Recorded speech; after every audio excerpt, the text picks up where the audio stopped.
दहेज की भूखी सास। रामपुर नामक गांव में जेठालाल अपनी माँ और अपनी पत्नी सीता के साथ रहता था। सीता दिखने में बहुत खूबसूरत और व्यवहार कुशल थी, लेकिन वो अपने साथ दहेज में कुछ खास सामान लेकर नहीं आई थी, इसलिए जेठालाल की माँ उसे पसंद नहीं करती थी। जेठा बेटा, मैं सोच रही हूँ तुम्हारा दूसरा ब्याह करा दूं। क्यों माँ, आखिर सीता में कमी क्या है? दिखने में तो सुंदर है और साथ ही सुलझी हुई भी है। तो उसकी सुंदरता का मुझे अचार डालना है क्या? दहेज में मायके से 1-2 बर्तन के अलावा तो एक ठेला भी लेकर नहीं आई। माँ, हमें किस चीज की कमी है? भगवान का दिया तो सब कुछ है हमारे पास। अरे, समाज में रुतबा भी तो होना चाहिए ना। पड़ोस में कमला के बेटे की दुल्हन दहेज में सोना, चांदी, बर्तन, एसी, फ्रिज, कूलर, लाखों के जेवर सब भर कर लाई है और बहू दिखने सुनने में भी ठीक ठाक है। होगी माँ, पर अब तो सीता ही आपकी बहू है। आप क्यों दूसरों के घरों में देख रही हैं? अपने घर को देखिए ना, क्या कमी है हमारे पास? नहीं नहीं, मैं तो दूसरी बहू ही लाऊंगी। अरे माँ, अब राजा महाराजा वाले जमाने गए। पहले की तरह एक साथ हम 3-4 पत्नियों को नहीं रख सकते। मतलब माँ, यदि एक बीबी के होते दूसरी शादी की तो मेरे साथ साथ तुम्हें भी जेल की चक्की पीसनी पड़ेगी। और अगर मैं पहले ही उसे घर से भगा दूं तो? वह कैसे माँ? वो सब तो मैं संभाल लूंगी, तो बस देखता रह। इतना कहकर सीता की सास वहाँ से चली जाती है। फिर अगले दिन, बहू, तूने सुना? राहुल की बहू कितना सारा दहेज लेकर आई है। जी माँ जी। तुझे शर्म नहीं आई उसे देखकर? शर्म कैसी माँ जी? जितनी मेरी घर वालों की हैसियत थी उतना तो उन्होंने भी दिया है।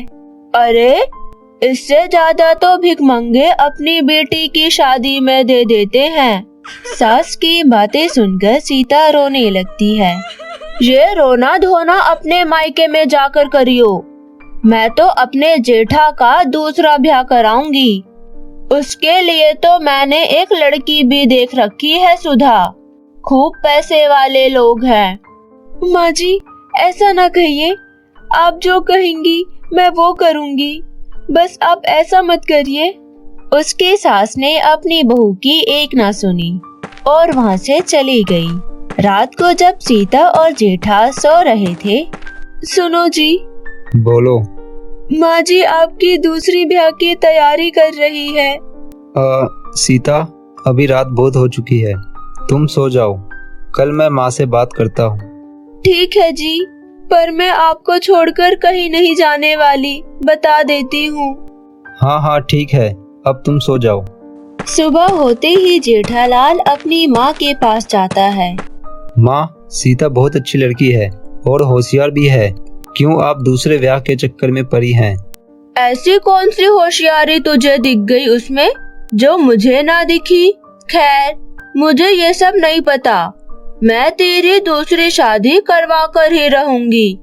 आज शाम को ही सुधा के घर वाले तुझे देखने आ रहे हैं। चल, अब मुझे बहुत काम है, मुझे तैयारियां भी करनी है। इतना बोलकर सीता की सास अपने कमरे में चली गई।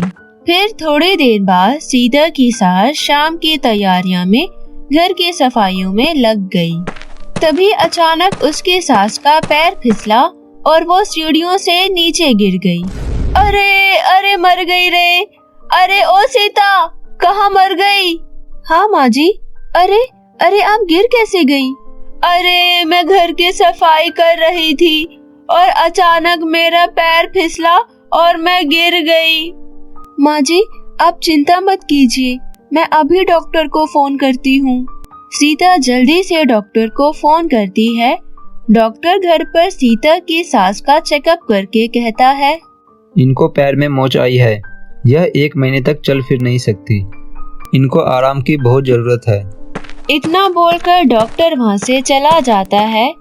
फिर सीता दिन रात अपनी सास की देखभाल करती है और रोज सुबह शाम उसके पैर दबाती है। सीता को अपने प्रति इतना प्यार देख उसकी सास कहती है, बहू, मैंने हमेशा तुझे ताने दिए, खरी खोटी सुनाई, उसके बावजूद भी तू मेरी इतनी देखभाल कर रही है। माँ जी, तो क्या हुआ? ये तो मेरा फर्ज है। माता पिता की देखभाल करना ही हम बच्चों का पहला कर्तव्य है। तभी जेठालाल कहता है, देखा माँ, आप खामखा मेरी दूसरी शादी करवाने पर तुली थी। इस दुनिया में पैसा ही सब कुछ नहीं होता। सीता आपको अपनी माँ समान मानती है। पैसों से हम अपनों का प्यार नहीं खरीद सकते। सही कह रहे हो बेटा, आज मेरी आंखें खुल गई। बहू, मुझे माफ कर दो। मैंने तुम्हें बहुत बुरा भला कहा। हो सके तो मुझे माफ कर दो। अरे माँ जी, आप माफी मांगकर मुझे शर्मिंदा मत कीजिए। फिर सास अपनी बहू सीता को अपने गले से लगा लेती है और उसके बाद सास बहू खुशी खुशी माँ बेटियों की तरह रहने लगते हैं। तो दोस्तों, कैसी लगी आपको हमारी ये कहानी? हमें कमेंट करके जरूर बताएं और अपने दोस्तों के साथ भी ज्यादा से ज्यादा शेयर करें।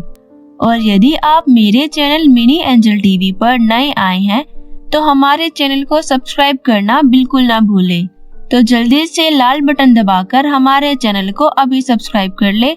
तो मिलते हैं फिर किसी नई कहानी के साथ। तब तक के लिए बाय बाय।